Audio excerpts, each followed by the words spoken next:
Hey everyone. It's a very complicated time out there right now, and it is everyone's responsibility to stay as informed as they possibly can, as at this time, ignorance is not an option. Never before in history has more information been more readily available. And with the advent of technology, I think people are getting an eye into things that they had never really thought about before. And it is our job to stay on top of these things. Sometimes it may seem overwhelming, but when people are being hurt, you can't look away. You can't pretend it isn't happening. So do whatever you can to be as involved as possible. Get out there and be active in a safe way, but don't just sit there and observe as that time is past. It's no longer okay to simply be on the sidelines. You have to pick a side. Black Lives Matter, and police brutality is not something that any country should tolerate. Do good, be good, help however you can. And now, this week's episode. Just like all the pig's blood on the set of Friday the 13th, you're about to be spoiled. Twinema. Twinema. Twinema. Twinema. Cinema. Twinema. Cinema. Hello, everyone, and welcome to another episode of Twinema Cinema. I am your host, Joey, and with me, as always, is my brother, Max. Hello, it's me, Max. That's him, the charming one. The charming one. Oh, you jest, sir. We have a fun show for you today. We decided to aim for the stars, although we stopped a little short on that one, but that's because we're going to Mars. Woohoo! We got ourselves a mission to Mars. Yes, the red planet. And those, if you haven't guessed it, are our two films this week. Mission to Mars and Red Planet, coming out in... What year did they come out, Max? They came out in the year 2000. Oh, really? I thought you were going to add another number. 2000. Nope, they came out in the year 2000. The year of one of my favorite films, Gladiator. Oh, I thought you were going to say Frequency. Nope. I mean, I enjoy Frequency, but Gladiator's where it's at, man. It's true. But how frequently do you watch Gladiator? Probably once a year. I don't know where I was going to go with that joke, but let's keep going. It has been a while since I've seen either of these films, Max. I actually couldn't tell you the last time I saw one of them. Yeah, Red Planet I had seen once before we said to do this episode, so that's the one I'm least familiar with, whereas I'll dig out Mission to Mars every once in a while when it's streaming. I know I took Mom to this when it was in theaters, and I just remember it being a weird space movie. Like it's unlike any other space movie I've seen. For me, I know that I've seen both of these movies, but I do not know which one is which, and I have no idea the plot of them other than they are going to Mars from my understanding. I think that's what happens, is they go to Mars on some kind of spaceship, and that's all I got. And it's a mission. Yeah, I'm sure I can piece some more pieces together here in a minute, but that's all I can think of at the moment. All right. Well, as we play our little game here, what can you remember? I'm curious as to, if you can't remember anything, what would you speculate Mission to Mars is about? Okay, so if you just say it's a mission to Mars, I will hit you. Well, okay. There is going to be a mission, and from my understanding, it is going to Mars. So a slap through the internet. but beyond that, I don't know. I feel like maybe just because of the title, I'm gonna go ahead and say that Mission to Mars is maybe more focused on the actual travel from Earth to Mars, and Red Planet takes place more on the planet. Oh, I think I remembered something. Isn't there like a crazy friggin' robot in one of these? I think that one's in Red Planet. I think there's an alien robot? From what I can recall of Red Planet, yeah, most of what I got is, hey, there's a robot that's killing people on Mars. It's like, I know Val Kilmer is the star of Red Planet, and he has to fight a robot that has gone berserk in some fashion. Man, I just remembered that. That's crazy. Yeah, that's all I can think of for that movie. Like for Red Planet, that there's a robot that kills people. On Mars for Yeah. some reason.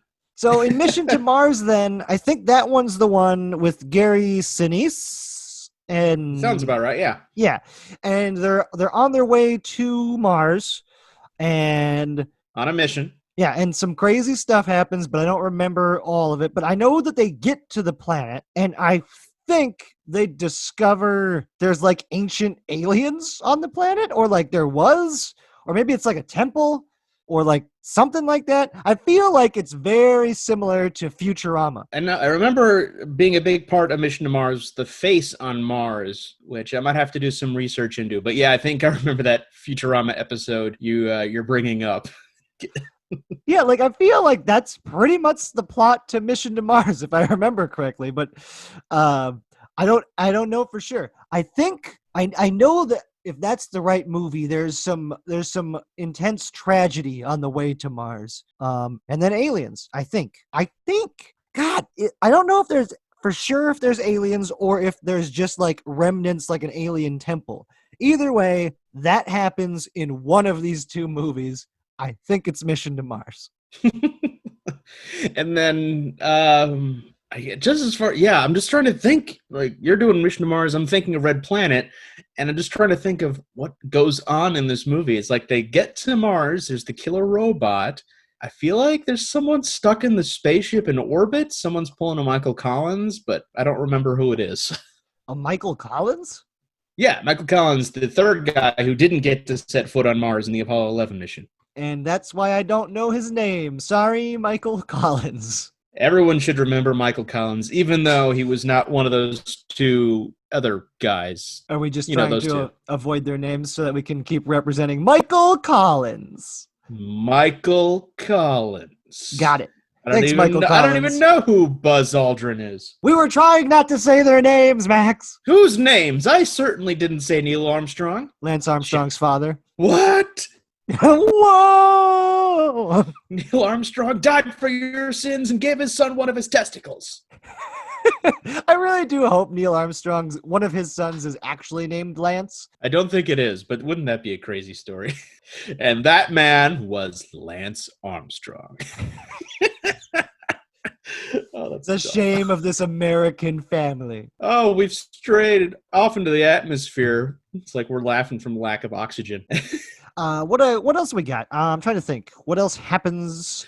So it's like- on Red Planet, like, is that the like? Okay, I feel like maybe Red Planet is something a la that Matt Damon movie. What is that Matt Damon movie? the Martian? Yeah, The Martian. That's the one. I feel like they're farming or something, and then the robot goes crazy. Maybe does that seem familiar-ish?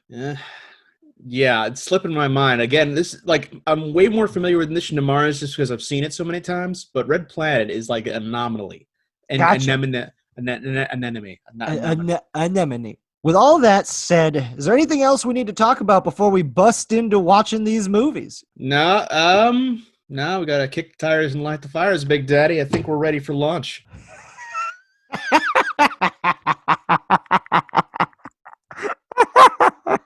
If anyone wonders what happened to Joey, he died because I quoted Harry Connick Jr. from Independence Day. He's still out. Oh, okay. I'm good. It's gonna be fine. Yeah, I think that's all we got to do. So you guys shall hear us again in about 4.5 hours. It's always 4.5 hours because in space, no one can tell time. Or hear you scream. And Joey, no one's going to let you go to space if you marry a stripper. We'll see you in a little bit, folks. For this week's features, Red Planet can be found on HBO, HBO Max, and for DirecTV subscribers. And Mission to Mars cannot be found anywhere. Streaming, anyhow. But it is available to rent anywhere you choose to rent your films. This is a truly anomalous formation. It's unlike anything that we've seen so far. We're trying not to go too nuts up here, but we think there's a good chance that this could be water. Of course, if that's correct, then we may have found the key to permanent human colonization. We have to make Mars the future, or mankind is history. Let's go to Mars. Yes. We're off target. Auto guidance systems out. Prepare to abandon ship. Mars ground crew, this is Mars 1. Do you hear me? Over. I'm gonna die on this planet. Hello, Earthlings. We are back. We made it safely back to the planet Earth, and I think we had a good time up there in space. What do you think, Joey? I would say that we did. Well, at least a few of us did. Not all of us quite made the return journey. May they rest in peace, the first people to die on Mars. I mean, it can be said that they lived on Mars for a short time. Yeah, some of them did. Some of them lived on Mars for a brief period of time. It could be said that they were the best people on the planet, but then they died. I don't know where this is going. Yeah, these are some movies on Mars. And I enjoyed bits and pieces of each and every one. There's a lot to be enjoyed in each of these movies, but they are not the top tier caliber of movies visited on this podcast. Although there are some moments that I remember distinctly, and they are just as good as I remembered them being. So that was a nice thing to be like, okay, I'm not crazy. This scene really does work well. And then that's the case with a lot of them. The scene works, but for both of the movies as a whole, they're kind of flawed, which is an issue, but it's a fun ride. It's also issues for different reasons, too. And I think that was the fascinating thing to me, is it's like, okay, this is where this one falls short. This is where Mission to Mars falls short. But they are, as we got to get into right now, very similar in so many ways. All right, so what do you got on your list first? Okay, things that are similar for me. Number 1, they are going to Mars. Yep, I think we knew that one was coming. They are both American-led, essentially American missions to Mars, set in the distant future.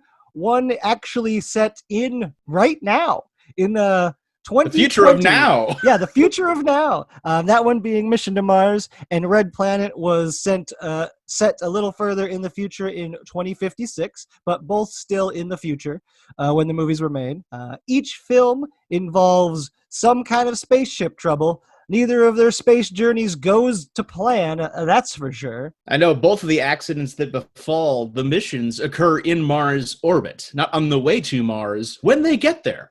Yeah, everything's pretty good up until they actually get to Mars, and then the shit hits the fan. I was trying to think of a better Marsian type pun, but I couldn't think of it. We'll get some more in there later, that's for sure.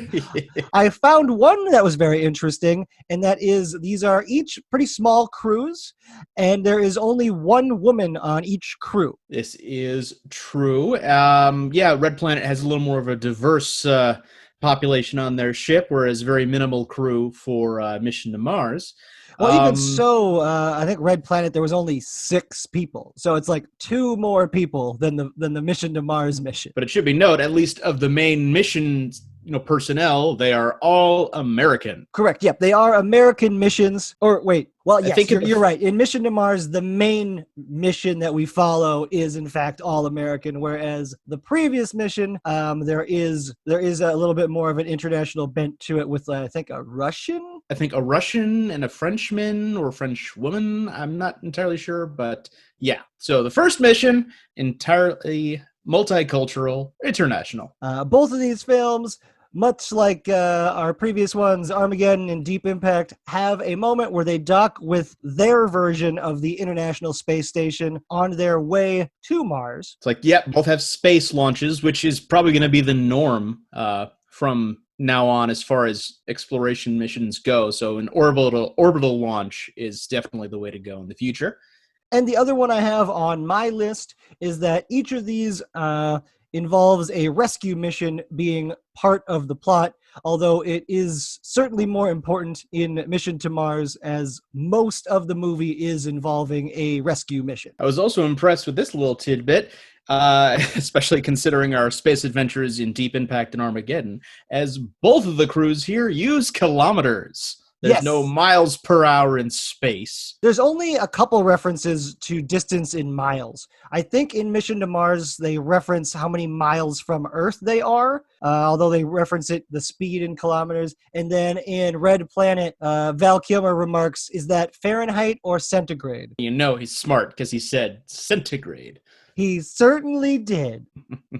In addition to that, I have a couple more, one of which is the fact that father figures sacrifice themselves to save others. So both Tim Robbins and Terrence Stamp kind of have to bite the bullet for the benefit of the rest of the group. Yes, I would say that's a similarity. I would say it's actually maybe more similar in Red Planet that Carrie-Anne Moss sacrifices herself to save the crew since she's the leader of the crew, but she doesn't end up dying, whereas Tim Robbins has perhaps the most tragic space death I have ever witnessed in a movie. Yeah, outside of the same thing happening to a couple of people in Sunshine from 2007, but this one feels a little more, it hits you in the heart. Also came out 7 years before Sunshine. Oh, there's that too.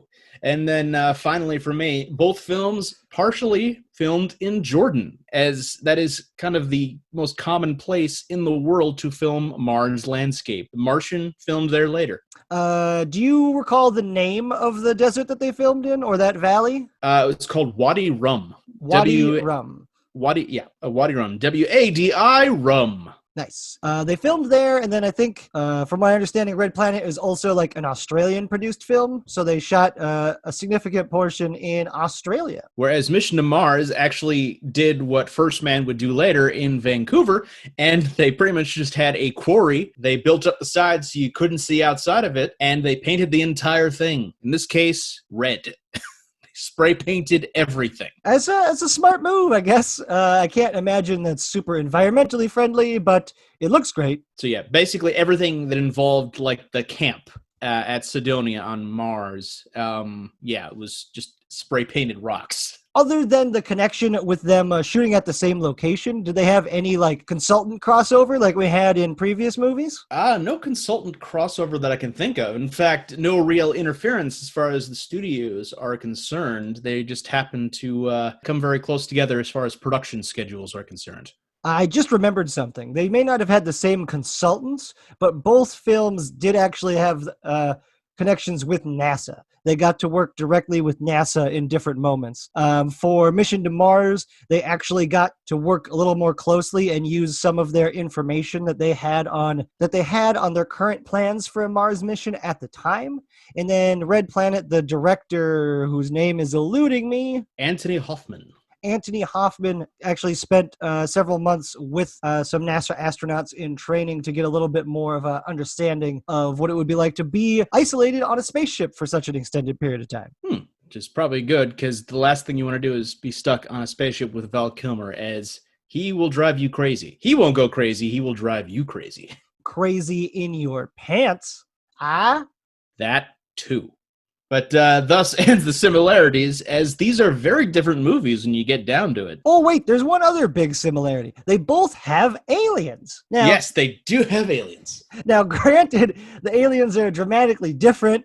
In Mission to Mars, the aliens are sentient and actually created life on Earth. So, pretty big difference there, considering the aliens in Red Planet are just these small algae-eating creatures that create oxygen, and they also kill people, apparently. Yes, they swarm warm things and kill them. Very prettily, like it's a fireworks show. But besides those, we have a very different set of movies on our hands, as when it comes down to it, these are just two different genres of science fiction, I think.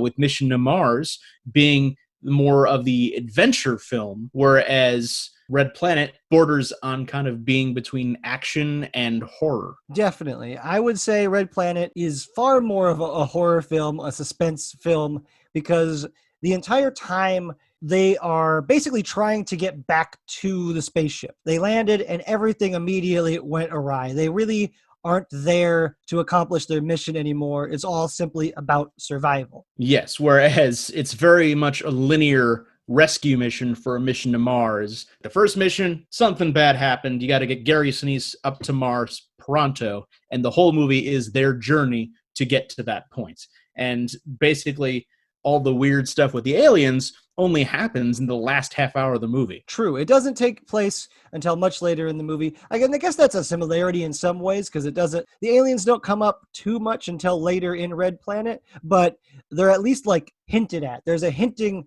at them in some capacity. In Mission to Mars, it kind of just comes out of nowhere almost. You get a slight inkling of it when Don Cheadle's crew, the first Mars mission team, has to deal with this somewhat supernatural event. So you kind of get an idea that it isn't just naturally occurring, that something caused this, that they're being attacked by this giant sand tornado thing, which for me, that's actually a moment that like broke me and I couldn't believe it was happening in Mission to Mars. Don Cheadle as the leader of that crew, how do you not tell everyone to leave the moment a giant face-like tornado thing comes at you and tries to kill your crew? Fall back, leave, run. Why are they still recording? Probably the same reason I'm still watching is that scene is utterly out of place in the rest of the movie, but it's easily one of the coolest things I've ever seen. Yeah, visually it's pretty sweet. I can't deny that it was a really cool defense mechanism for what ended up being like the alien spaceship garage, like maybe the coolest garage I've ever seen. Yeah, I've never thought of it being compared that way, but you're right. It actually is the garage. Just a giant, eventually self-destructing garage with a huge holographic screen that shows the entire existence of humanity. Nothing more than where they keep their car. You know, where all the space dads like to fix up their, space Mustangs. Oh, there's another similarity, too. Jeez, just coming up out of nowhere here. Both of the films were super creative in their namings of their ships because they are both called Mars 1. I mean, you couldn't call it, Mars 2. Well, we do have Mars 2 in Mission to Mars after Mars 1 crashes, but Damn it. but nonetheless, nothing exciting, just Mars 1. Which, works, it's fine, but it just made me laugh when I heard them reference it in Red Planet because I was like, oh, it happened. I think the one thing that really separates these movies is the level of craft in one over the other, and pretty much director Brian De Palma brings to Mission to Mars, like, more than it deserves as far as skill is concerned. There's some great diopter shots with both characters in the foreground and background in focus at the same time. There's some great editing and just some cool set pieces. And yeah, whereas Red Planet just kind of comes off as blah. Yeah, I would say that, just from the beginning of Mission to Mars, we have like a couple minute one-er take that introduces us to everyone at the party, which is a pre-party for their first launch of Mars 1. And it just introduces you to all these characters. The cast is just knocking it out of the park. And I think what it comes down to, Mission to Mars is trying to be something more than it is. It's reaching for the stars, and it ends up getting us to Mars. Whereas Red Planet it is what it is. It's not trying to be anything bigger. It's not reaching beyond. It's not elevating the craft of anything. In some ways, there's moments where it's even just really dumb. Like when they have this robot called Amy, which is like on loan from the US military, there's a moment when this robot stands, like it's a four-legged walking dog-esque robot. It's supposed to navigate them through things. It's got a friggin' drone on it. It's got like infrared vision. It's pretty cool. But there's a moment where it stands up on its hind legs and gets into a martial arts pose as it's about to attack Tom Sizemore. And it's one of the dumbest things in the entire movie. Like, it's so stupid and out of place that I don't get it. Like, I really couldn't believe that somebody decided that was a good idea. It's like, it's supposed to be a martial arts robot, and I guess we're supposed to perceive it as a threat, so they have to make it do kung fu. Yeah, it can't just be an ultra strong metal robotic dog that could kill you by like whacking you in the face. Nope, it has to stand on its hind legs, do martial arts, and be able to throw people across the planet of Mars, across the surface of Mars. No, I liked it better when you said planet of Mars. It's like they throw, low gravity, they go all the way around and come back. But yeah, I would say Mission to Mars, I guess it just doesn't, I think what the big problem with Mission to Mars is it just doesn't quite get there. Like the whole time we feel like it's going to be this bigger message, this beautiful tribute to humanity, something more like a 2001 A Space Odyssey, which is obviously heavily influential on both of these films in some of the design elements and just other parts of it. But in Mission to Mars, it wants to be more important or more meaningful or powerful than it actually ends up being. But at least until we get there, we feel like it's about something bigger. And I really enjoy that. That's the thing from Mission to Mars that really sucks you in, is you get really emotionally connected with these people. And that was in short supply in Red Planet. Well, I mean, that and the giant sandworm will suck you in.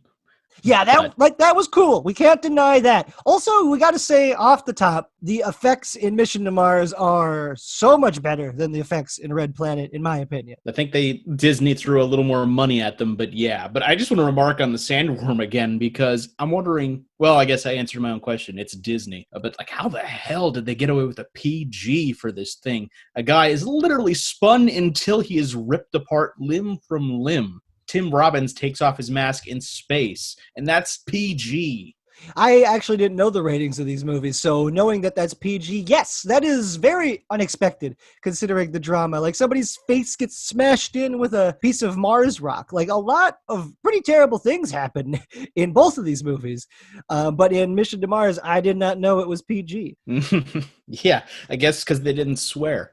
Oh, okay, that makes sense. I guess Like, that's how they get away with it. The MPA will allow you to show someone's flesh being separated from their face, but you can't say a fuck word.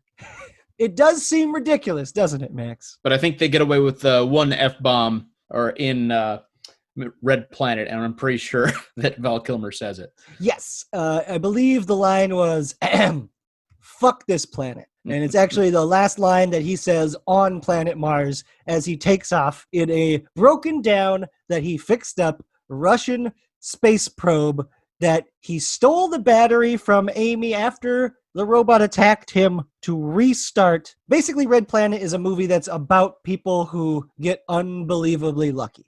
Yeah, it's like Amy should have killed them all. There's no reason her programming to kill them all would prevent them from surviving. Or wait, yeah.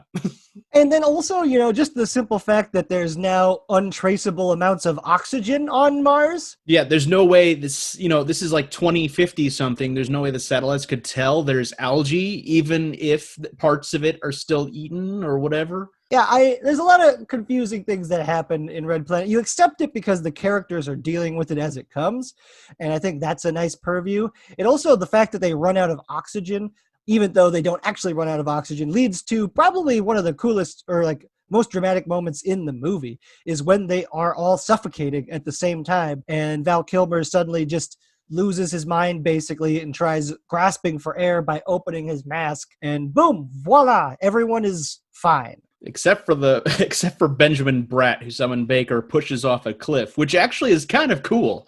It's like, okay, you murder this guy because you're running out of air anyway.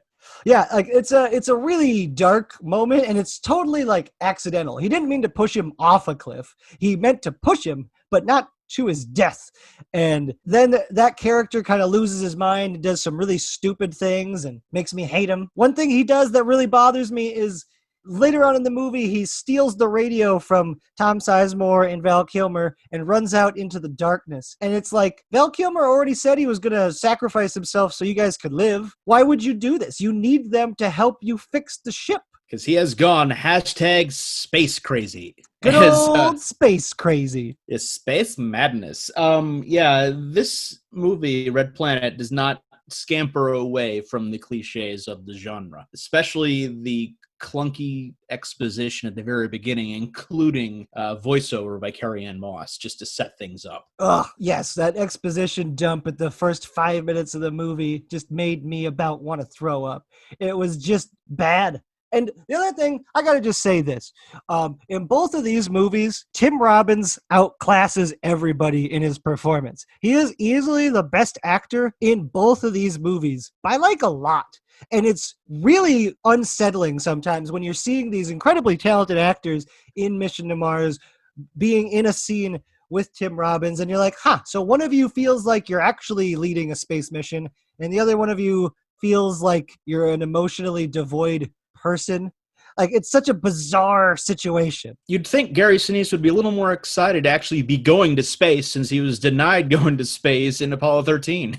Yeah, like he's playing almost the same character in Apollo 13 as he is in Mission to Mars. He's the guy that they call to solve the problems. He's the backup. I mean, in Apollo 13, obviously, he's not the backup. He becomes backup. But nonetheless, I feel that his character is almost the exact same kind of arc. Whereas you have, Jerry O'Connell being kind of the comic relief, and he's just a fun guy. He was coming off of his stint on Sliders, which is a fun time travel-esque series on Sci-Fi. So he was popular at the time. And Scream 2, yeah. Yeah, and I like him in the movie, but the whole time, I couldn't get over the fact that he reminds me exactly of Chris Pratt. Like, Jerry O'Connell is a 90s version of Chris Pratt, and I think he's just like a slightly bit less charming. I would say that as well.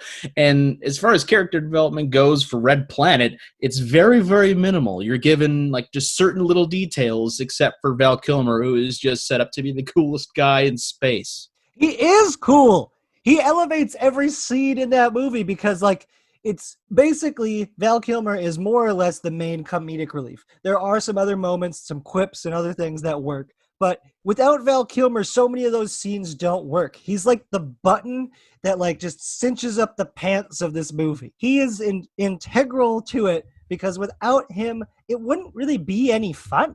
And that's one thing that Red Planet does have a little bit more over Mission to Mars is that because Val Kilmer is a little bit less serious about things, it brings a lightheartedness to some moments that really do work, and I enjoyed that. Val Kilmer did a good job in this movie. Proud of you. And I think that's kind of what off balances it from the times, because when it tries to be serious, it really falters. Like, going back to the very cookie cutter character setup, you have Terrence Stamp, who is the very faith-based guy on board. He's the father figure. He believes in God. Tom Sizemore very much towards the science. So they want to have that conversation, and they want it to mean something, but it just kind of sounds hollow. Yeah, they never really go into it enough for it to ring true. And I think a big part of that is also, that Terrence Stamp dies fairly early in the movie. But also, there's never a moment where I actually believe that Terrence Stamp believes the things that he believes. He's not convincing.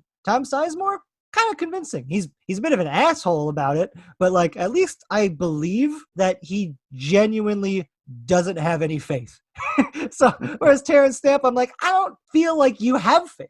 I feel like you're just saying that you do, that this character is just surface level faith. And it was a little bothersome for such a talented person. It's just, he's not bringing a whole lot to this role. Well, he is believable in one aspect, in that I believe he was in this for a paycheck. Yes, I don't doubt that for a second. And then Tim Robbins, Gary Sinise, Jerry O'Connell. We also have Connie Nielsen in Mission to Mars, who almost breaks my heart when her husband, Tim Robbins, in the movie, takes off his mask in space, and just her cries. She sold it.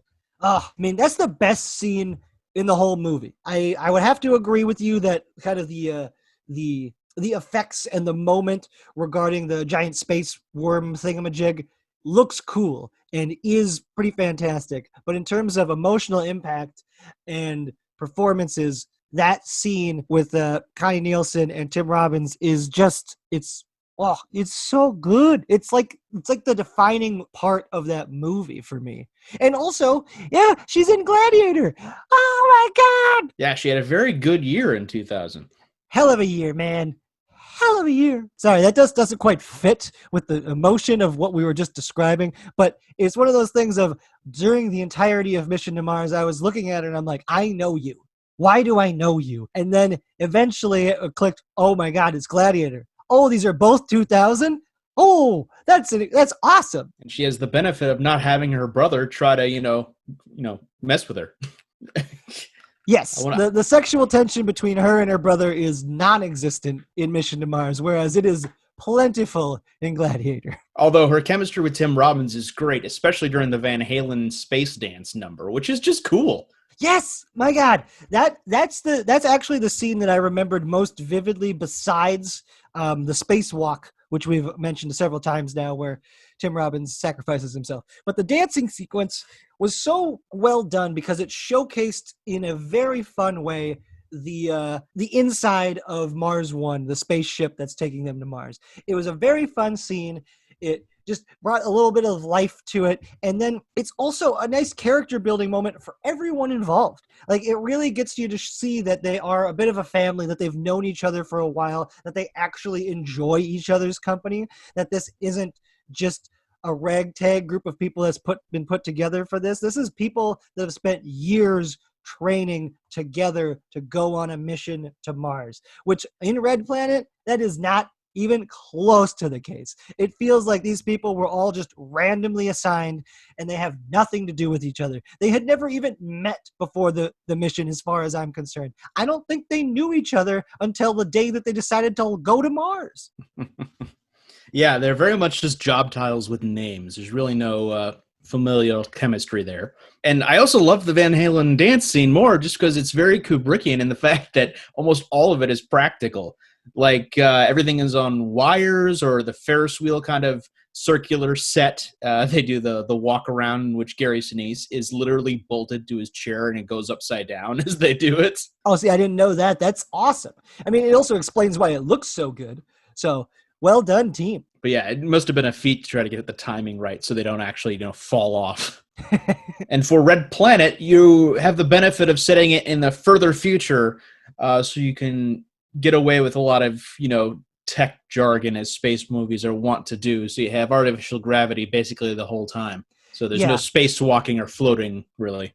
Yeah, there's not too much floating other than when Carrie-Anne Moss is trying to fix the ship herself, which makes sense that she'd be the only one to experience it since everyone else is on the planet or on their way to the planet for most of the movie, whereas she's alone on the ship for quite a long time. I think one other thing, too, that was really a big difference between the two movies is that although Mission to Mars's effects do look better, for some reason, the characters in Red Planet sell it better.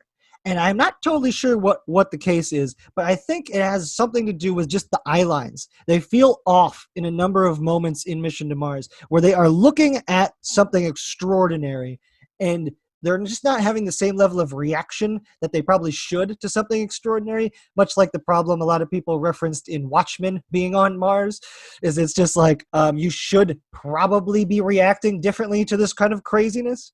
But there's even one scene specifically where they're looking at like an M&M double helix, which is a great moment. In Mission to Mars. In Mission to Mars. But like both Gary Sinise and Jerry O'Connell are looking at it, but they're not looking at the same spot in space. And it is very off-putting.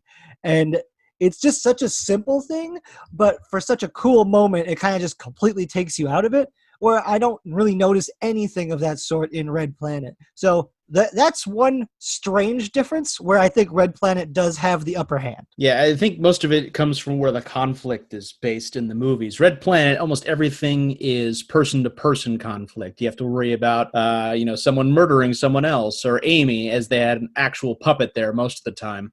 You could look at her before she's going to kill you. And Mission to Mars, almost everything is, computer generated that causes a conflict. Yeah, so they have a lot less to react to in the physical space, and that definitely makes a difference in their performances. Also, I just want to say, did you see the aliens CGI? That's a little bit lacking. The alien itself looks pretty good, but I laughed again when the crocodiles turned into buffalo or whatever. Man, those aliens did not spend nearly enough money on this CGI recreation to show humans what happened. I feel like that's okay to look at it that way, too. It's a half-assed simulation, and the alien, I want to say herself, although I'm not entirely sure of her gender, the alien itself is also a projection. They're not actually there, so I think it's okay to assume it's a half-assed presentation. Fair. I mean, I guess it looked like they were able to hold her. I'm gonna go with her. I guess I got feminine vibes from the alien, but you're correct. There is no specified sex or gender there, but they all hold hands, and so that was really cool. And then when he gets sucked up to go into I guess to take off in the spaceship, Dad's Space Mustang. Yeah, in Dad's Space Mustang, they go through a circle of 4 aliens holding hands, and it was just another level where you're like, they didn't need to do that, but it just added so much more. I think that's a big thing. The production design in Mission to Mars is so much more developed. There's a lot more going on. You definitely notice that effort was put in here. Yeah, it's a little more grandiose. It's ambitious, whereas Red Planet is more of a we just have to survive. It's not going anywhere. They just have to survive. Yeah, one of them's about dreaming, about dreams, about seeing what's beyond, and the other one's about not dying. That's very true. Because most of the scientific heavy work in Red Planet was done before they even set off from the space station. They shoot terraforming technology at Mars to, distribute algae to create atmosphere somehow on Mars. So that's the majority of it. The fact that it disappeared or doesn't show up on satellite is a weird question that they don't even really get into. Yeah, they kind of just deviate significantly once everything goes to hell. And I feel like that's a fair thing. I don't know how much I'd care about science if all of a sudden I had to face my mortality and the possibility of suffocating to death. So yeah, kind of the weird circumstances that come about on there are kind of what makes Red Planet endearing. It's like, oh no, there's oxygen. Oh no, there's bugs that are generating the oxygen. Oh no, the bugs are killing me. So it's one thing after the other on that one that kind of make it interesting. And Val Kilmer, it's Val Kilmer's show. He definitely brings it, man. And apparently him and Tom Sizemore did not get along at all on this production. There's a rumor, although not substantiated in any press that I could find, that Tom Sizemore actually punched Val Kilmer, and he didn't punch him in the face because the crew convinced him that you can't punch him in the face because he's the face of the movie. Yeah, apparently Val Kilmer was angry at him for some reason because Tom Sizemore had it in his contract. He gets exercise equipment on set, and Val Kilmer was not happy about that, even though he was easily being paid millions of dollars more than Sizemore for the role. Yeah, they had some kind of beef going into this movie, I think. At some point, it appears that they quit doing scenes together and actually had to have everything shot over the shoulder with body doubles because they refused to work together. And that's got to be the most fun thing you could ever deal with as a first-time feature film director. Yeah, I'm not envious of Anthony Hoffman for that particular feat, although you got to know what you're getting into when you hire Val Kilmer, because it's stuff of legend in Hollywood that he is never going to be cooperative. So since I mentioned that this guy was a first-time director, I feel like it's an appropriate time to go into our favorite segment here. History, facts, and box office! Well, maybe it's not our favorite segment, but I quite enjoy it. Max, what kind of information do you have on these films? Well, I mean, the most important thing to note is neither one of these was very much liked by anyone. Why do they have such a fond part in my memory then? I guess, I was 12. At 12, I think going to Mars seems like a pretty great thing to check out. I know, yeah. I mean, space movies in general always kind of hold a special place for me, and I got to see this in a theater with Mom, so it was always very nice. But yeah, neither did particularly well in financial status or critical status. Mission to Mars, you got the domestic gross at 60 million, international 50, so about 110, maybe 111 total, on a budget of $100 million. Ouch. Whereas on the even more of a downslope here, Red Planet made for $80 million, grossed domestically $17.4 million, internationally $15.9, for about $33.4 million total. Man, that's rough. It's even more rough considering Red Planet would have opened about November 10th, 2000, so that's prime for a Thanksgiving haul, maybe a little early for Thanksgiving, but still it would have been in theaters during then, so it had the opportunity. Whereas Mission to Mars went kind of after the Easter crowd, was March 10th. 2000. Interesting. I feel like March 10th is a little too early for that movie, but whatever. I'm not a box office guru. I just have a little bit of experience, a little bit of information, having read and enjoyed looking at box office for so long. But I do have another question, Max. So when were they released and when did they go into production? Which one came out first? I mean, obviously, I think we just said Mission to Mars, but which one went into production first? Well, and that's always the prime question with this type of podcast, but it's a little more straightforward here, as Mission to Mars went into production in July of 99, whereas Red Planet went into production in August of 99. So they had a month head start. They came out in March and November for Red Planet. So it beat it by quite a bit. What's that? November it beat it by quite a bit. That's like 8 months, right? About, yeah. That's a pretty big gap. I feel like that must have hurt Red Planet quite a bit right there. Just the fact that it can't even catch it. Like, it's too far back to draft off the tail of Mission to Mars at that point. Well, it was also interesting just because it seems like on the surface that Mission to Mars has way more special effects, and that usually is a hindrance when it comes to beating anyone as far as release dates are concerned. Well, I did read that they had to extend the timeline because of the extensive visual effects in Red Planet. So I'm just curious what the difference is. Obviously, we had, a $20 million budgetary difference. So I think throwing more money at it certainly helps in some situations. I think the practical sets also helped Mission to Mars, as they did film in an actual quarry and painted it red as opposed to using computers for all that. So, I think that might have helped. I also have got to credit the filmmakers. Like Brian De Palma, this isn't his best work, but he is quite a talented director, and this movie has sequences that hold up with some of his best stuff. I think that he definitely took care in the process, and that certainly helped in the post-production process as well. And the final product, I can't entirely blame on him anyway, because the whole cast was already set, and the script was set when he was hired. So he didn't have a whole lot of input in the formation of the product. Gotcha. I didn't know that. That's interesting because I guess some of the major problems with Mission to Mars really are the script.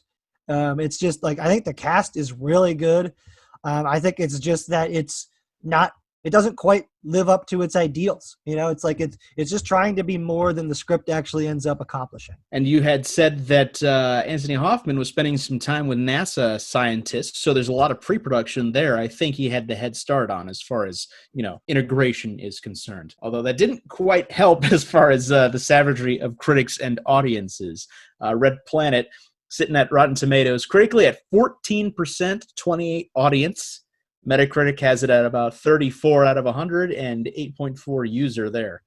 And Mission to Mars fared a little bit better. It's critically 24% on Rotten Tomatoes, 30 audience, and Metacritic has it 34 and user at 6.2. So that's kind of nuts. Critically on Metacritic, they are exactly the same. I really wouldn't have expected that, but really what it comes down to is that they are very similar quality films. I think just one of them has better scenes than the other. Yes, and it's that itty-bitty difference, I think, that kind of tips the scales on this one. So, Max, you're usually the one who brings this up, but I'm going to do it this week. So who do you think is our winner? Who's the winner? Well, I gotta say, I think it's that technical know-how from Brian De Palma that kind of sets Mission to Mars ahead of Red Planet. I mean, insofar as it's also just a little more memorable as far as the scenes are concerned, as far as the adventure is concerned, story, characters. I think it's all a bit ahead. And also, I just like it because it's actually one of the first movies based on a Disneyland attraction. Which I didn't have any idea until we started researching this episode. I had no idea that was the case. But that is another cool addition. I like that a lot. Not quite the first one. The first one being the Matterhorn at Disneyland, is the movie Third Man on the Mountain came out the same year as the ride opened. But as far as those are concerned, we have the Pirates movies in the future. So, yeah, not exactly a lone movie as far as adaptations from theme park rides. Yeah, we've even got Jungle Cruise coming up, baby. Woo, Eventually, who knows? It's happening, man. I already have the board game, so it works out. Yeah, I guess for me, I also am probably going to have to go with Mission to Mars. Now, I think it is the better movie. I think it's more memorable, but I got to say that Gary Sinise, although he is good, he just isn't quite as exciting or interesting of a protagonist as Val Kilmer is. So, like, that's where Red Planet has it for me, is that he is the better and more interesting character to follow, in my opinion, or at least the more fun character to follow for sure. But Mission to Mars definitely makes up for it with the excellent surrounding cast, the more interesting story, and some incredible camera movements, shots, special effects. I'd also be remiss if I didn't mention the fantastic score by Ennio Morricone. Pretty much, it is an oddity as far as a space movie is concerned, because usually you have crazy John Williams, bombastic, exciting music like a Star Wars or anything like that. But this is like almost church music before Hans Zimmer did it in Interstellar. It's kind of crazy because it doesn't ramp up. Like when you have micrometeorites destroying a spaceship, it doesn't get faster. It is just tense because it stays at the same pace, and it almost just taunts you with that. You just reminded me that I actually hated the score in Red Planet. So Mission to Mars does, like, you're right. There were moments in that where I'm like, this is just a thing of beauty. It's just very serene and very emotional and atmospheric. Whereas in Red Planet, it's just like, it's like they tried to do Armageddon again, and it didn't work. Well, yeah, it's very dumb in Red Planet as well, because it goes back and forth between trying to be, wondrous and, oh no, it's Mars, it's science, and rock and roll, as was, common in the early 2000s. So Graham Revell's score is just all over the place. Which is funny because it's like in Mission to Mars, they do bring in some rock and roll tracks like Van Halen's Dance the Night Away, for example, in one of my favorite scenes. But it just doesn't work in Red Planet. Although in Red Planet, they do reference some popular music as well as Val Kilmer's character. I am totally blanking on his character name. I just had it. It's gone. Just call him the janitor. Yeah, they keep calling him the janitor. He's a freaking systems engineer. Like, fuck them. Like, come on. He's incredibly important to this crew, but they keep calling him a janitor? Like, you're on a space mission. There's 6 of you. But yeah, he's constantly singing Rolling Stone lyrics during the movie, which would have cost a pretty penny. Yeah, well, at least it's him singing it, instead of them bringing in the Stones, because I feel like that would have made it worse. Like, it works with Val Kilmer singing these songs kind of like as just part of who he is, where if you would have brought in the actual Rolling Stones music, I don't think it would have worked as much, especially because it's set in 2056. So it's so much more distant in the future. When the probability of all of the Rolling Stones actually being dead makes it a little more folksy, which is nice. Although Keith Richards and Mick Jagger are just going to live forever. That's how it is. Probably. They even released a song during quarantine that I happen to like. Those Sons of Guns. Although, yeah, the science in both of these movies is somewhat left wanting, although there's a little more fact behind Mission to Mars than shooting terraforming technology at Mars in Red Planet. It was curious that the face on Mars was part of the basis of the plot for this, because it's actually been around for about 40 years before this. The face was first photographed in 1976. It only looked like a face because of poor photography technology. Pretty much a couple years after this, around 2004, they actually had a good picture of the face, and yeah, it doesn't look anything like a face. But Max, that's specifically because it was covered in dirt. Oh, that and Space Garage collapsed too, so probably most of the facial features went away after, Gary Sinise stole Dad's Space Mustang. That was something that bothered me so much. You build this beautiful, incredibly constructed face on the surface of Mars that has like the most advanced security system in the history of the universe up to this point. And after you take the spaceship out of it, you take the Space Mustang and head home, the whole thing collapses. Like, the whole purpose of that garage, of that face to exist, was to show humanity that they come from someplace else, to show them that there's something exists beyond them. But why would you have it self-destruct? There is no purpose in doing that. It is the stupidest thing in the whole movie. Like, that, for me, is the dumbest part of Mission to Mars. is that these aliens went through all this effort to show humanity that they exist only to destroy all of it. It's just dumb. Yeah, with that, you also have to just hope that the other three survive their trip back to Earth to tell people about the aliens. Otherwise, it's just all for naught. Exactly. Because you're never going to see Gary Sinise again. Well, maybe we'll get an interstellar moment where he'll come back when he's like super old. Or he'll be the same age and we'll all be old. One of those. Yeah, something like that. It happens in space movies. But yeah, pretty much Red Planet, all they have to do is survive. He does survive, and they take one of the life forms that, secretes oxygen back to Earth. So they both have messages from the aliens to take back to Earth. But yeah, one only does it a little more efficiently and with less property damage. Because Don Cheadle keeps that station running pretty much the entire time he's stranded on Mars, which is pretty much almost a year. Yeah, it's basically the plot of The Martian. Although for less time, I had to look it up. Matt Damon was stranded on Mars longer than Don Cheadle was. Well, that makes sense. They didn't have a second mission to Mars planned in The Martian. It also should be noted that Matt Damon's food growth method was all dirt-based, whereas Don Cheadle uses hydroponics. So different technology all around. Yeah, so different that they created a farm on Mars by themselves and had to live there for over a year. Super different. Oh, one thing I wanted to mention about Red Planet and The Martian, they both use Pathfinder. They both use parts from the Pathfinder probe to pretty much allow them to escape the Mars atmosphere. So weird connections, like Andy Weir would rip that off in The Martian later. So that's a weird thing. Andy Weir, author of The Martian, has probably seen Red Planet. Yeah, there's almost no way. I guess you could argue, based on the box office, that nobody saw it. So you could just be like, I didn't go see it. But it's like, you did. You write movies for a living. Like, this has got to be a part of your life. And then Martian goes on to be nominated for several Oscars and win the Best Comedy and/or Musical award at the Golden Globes. So eat it, Red Planet.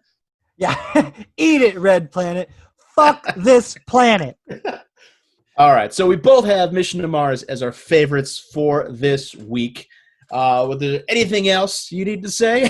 No, I don't think so. All right. Well, that's the end of another fantastic episode of... Oh, crap. What's the name of our... I forgot the name of the podcast. Twinema Cinema, Max. Yes, Twinema Cinema. I only needed to look at the other face to say, oh, it's the twin. We're talking about cinema. Twinema Cinema. It makes sense. All right. We're going to sign off. Thank you for listening. Please rate, comment, and subscribe. We always love hearing from you guys. And you can check us out on Instagram at Twinema Cinema and on Twitter at Cinema Twinema. Which makes total sense. But take care, everyone. See you soon, my friends. Stay safe out there. Wear your masks. Next time on Twinema Cinema, we're heading to the Wild West.